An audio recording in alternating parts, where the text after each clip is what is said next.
I think we'll go ahead and get started if that's okay, so we can get through this.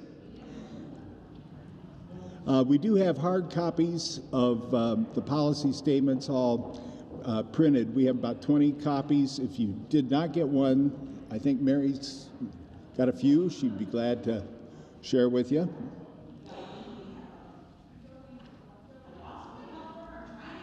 And for those of you that might not know me, I'm Vaughn Rockhold.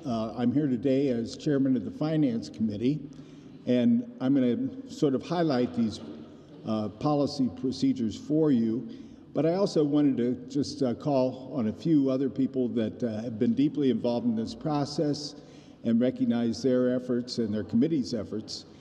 We have from the M&E Committee, Cynthia Tomash, who's our chairman, and Bill Henry, who was also involved in preparing this.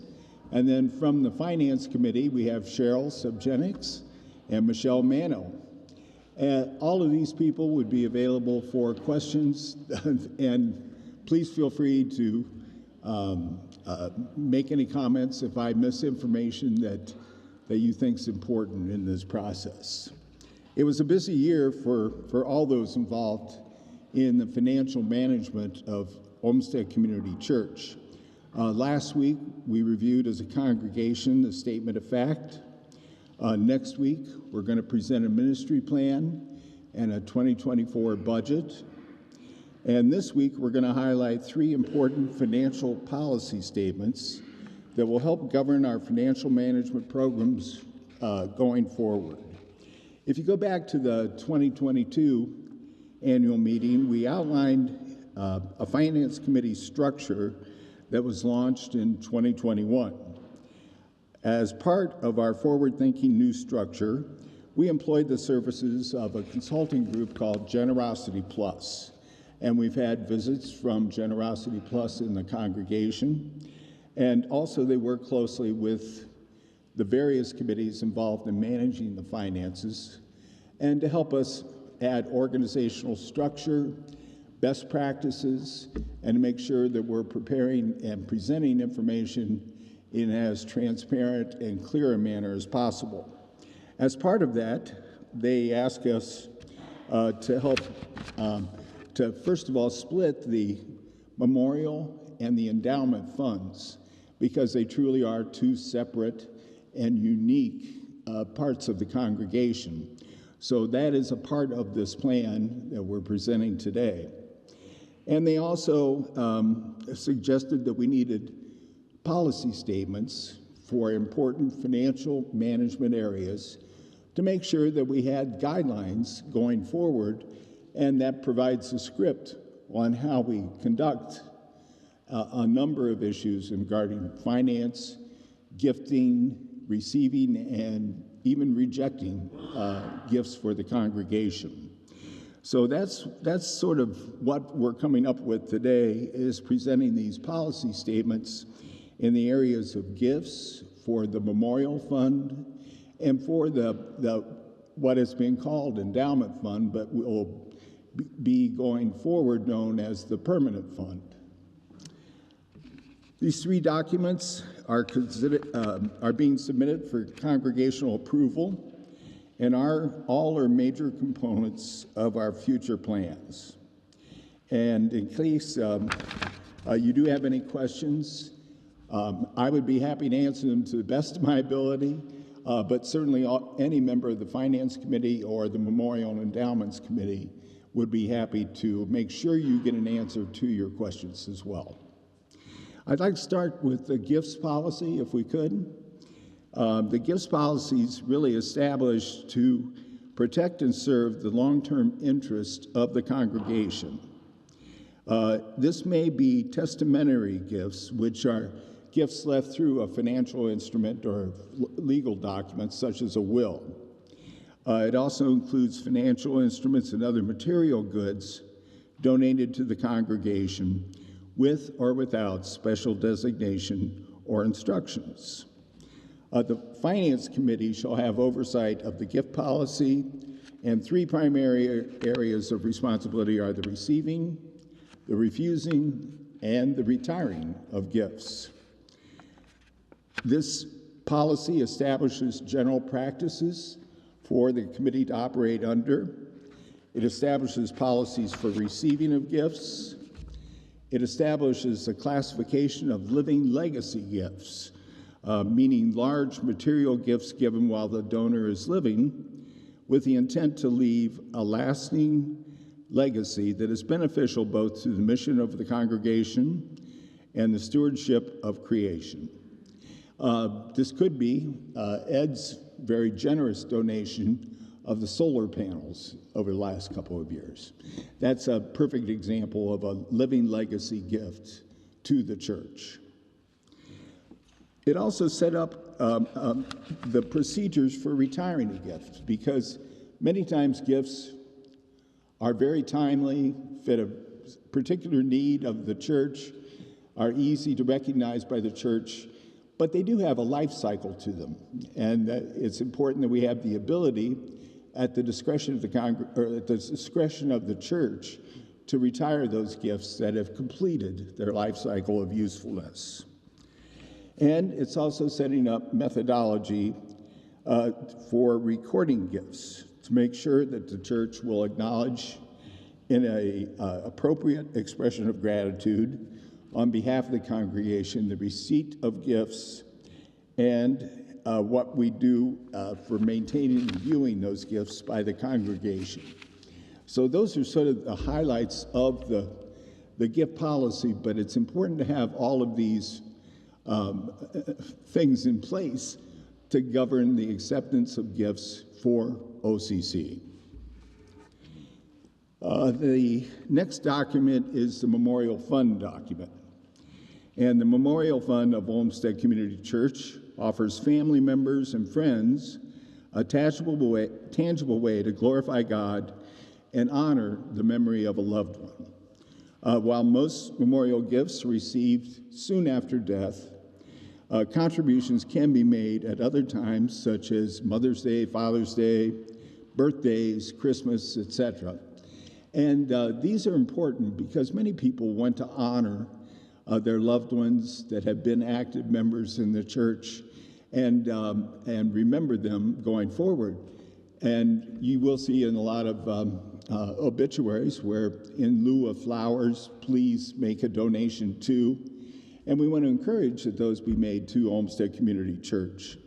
One of the big things with this fund is that if, after discussing family wishes and intentions, there are undesignated gifts that total $1,000 or more that are received in memory of any individual, that those funds will be directed to the congregation's permanent fund.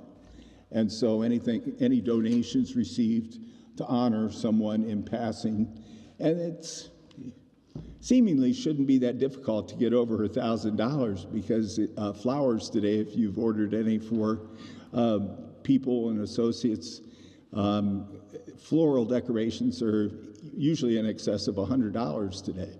So if 20 families contribute in lieu of flowers $100 to the fund, you have $2,000, and $1,000 would be used in the interest resembling the person being remembered, and then the other $1,000 would be channeled to the permanent fund for investments. I think some of the responsibilities for this, for the Finance Committee, are to again acknowledge the receipt of those in a timely fashion, raise awareness of the fund to the congregation, and encourage contributions to it. And then also preparing a list of those who are remembered through gifts for the church's Memorial Fund for an inclusion in All Saints Sunday. And that All Saints Sunday worship service is going to become an important part of our receipt policy to make sure that people and their contributions to the various financial operations of Olmsted Community Church are recognized. And then the final one is the most extensive, but I do encourage you to read through this. So there's, I think over the years, there's been more questions about the permanent fund, more questions about what we can touch, what we can't touch. The statement of fact presentation last week really clarified the current state of the endowment fund or the permanent fund and the way it is structured. And now, going forward, we're preparing this document to help provide long-term mission and ministry of the church as the permanent fund policy to guide our church's management of the permanent fund. Policies are set forth and are intended to use as guidelines with regard to general management of the fund and consistent with our long-term objectives.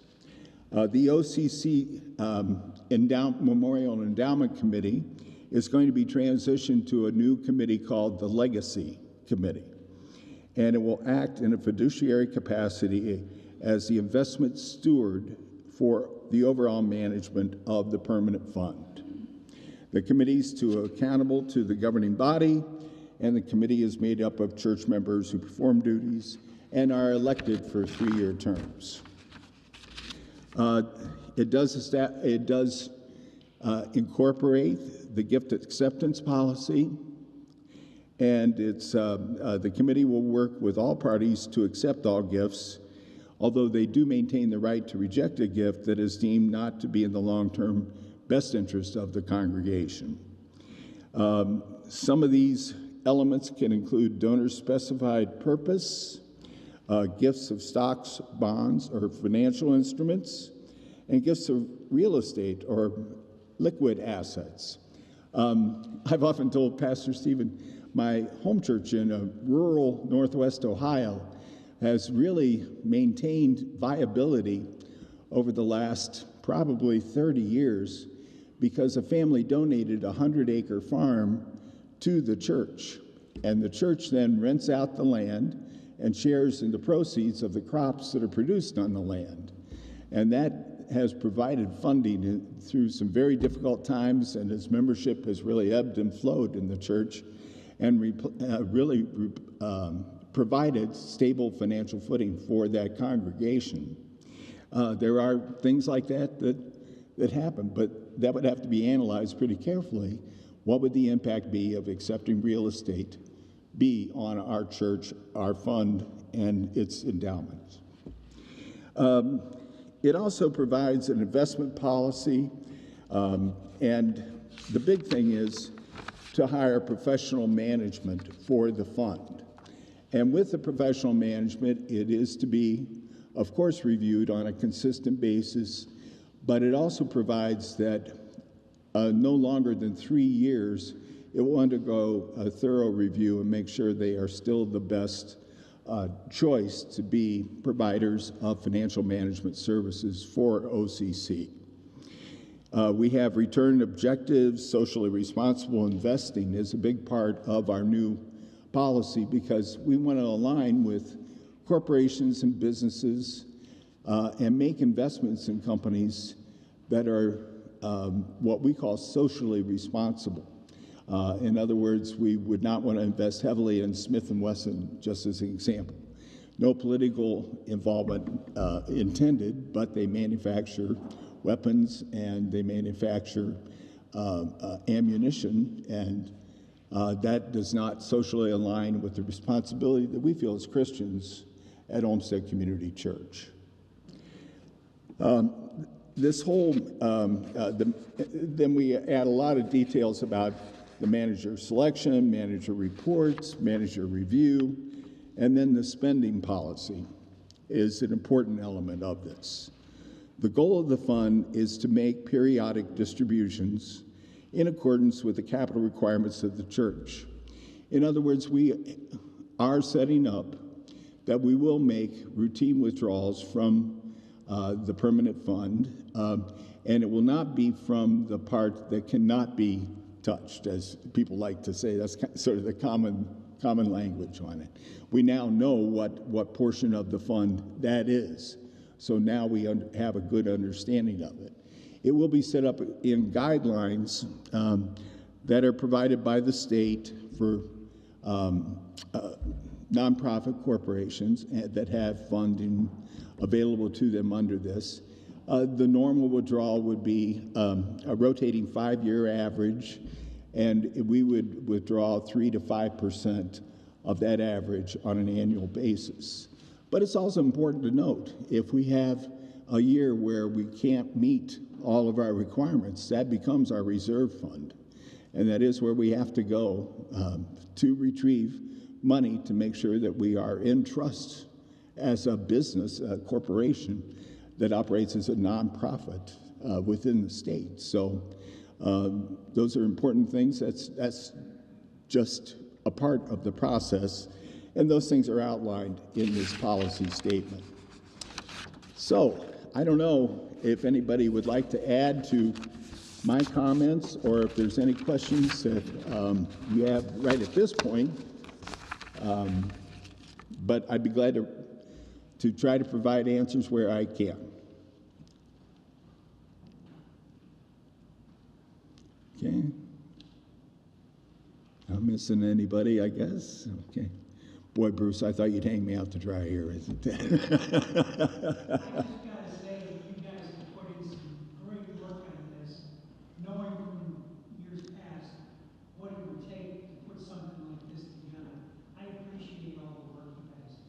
Oh, well, thank you. Yeah, thank you very much. Well, we do have a game plan. No, no, we had a game plan, but it was a little more fluid, perhaps. No, and certainly there, I want to recognize. I mean, there's so many people beyond our committees, even that are involved, but certainly. On the, for example, the Memorial Endowment Committee, again, Cynthia has been a tremendous leader for us over the past couple of years, and we certainly want to recognize that because we did transition to a new fund manager, and that's a big undertaking. It really is. It involved a lot of review and intensive look at how we do things and why we do things and how we want to do things going forward. Bill's also in that committee. Ken is also on that committee, and Scott, who's not here today, I don't believe, is on that committee, as well as myself. And then on the Finance Committee, the 3 at-large members, Michelle, Cheryl, myself, and then the officers that are members of the committee, Mary, Katie, and then Nicole, who's our standing member. Melanie with the preschool is a member of that committee. And of course, Pastor Stevens, a very active member of that committee. And we currently are using an outside service, but we have a great bookkeeper who's been working with us and trying to help us redesign a lot of our reports and information that we present to the congregation. So it does involve a lot of people, and we all appreciate it, I'm sure. Thank you. Okay. Any other questions, comments? Did you have something, Bill? Okay. All right. And with that, I guess we will adjourn. And again, if you do have questions, please. Oh, I'm sorry. I thought you said no.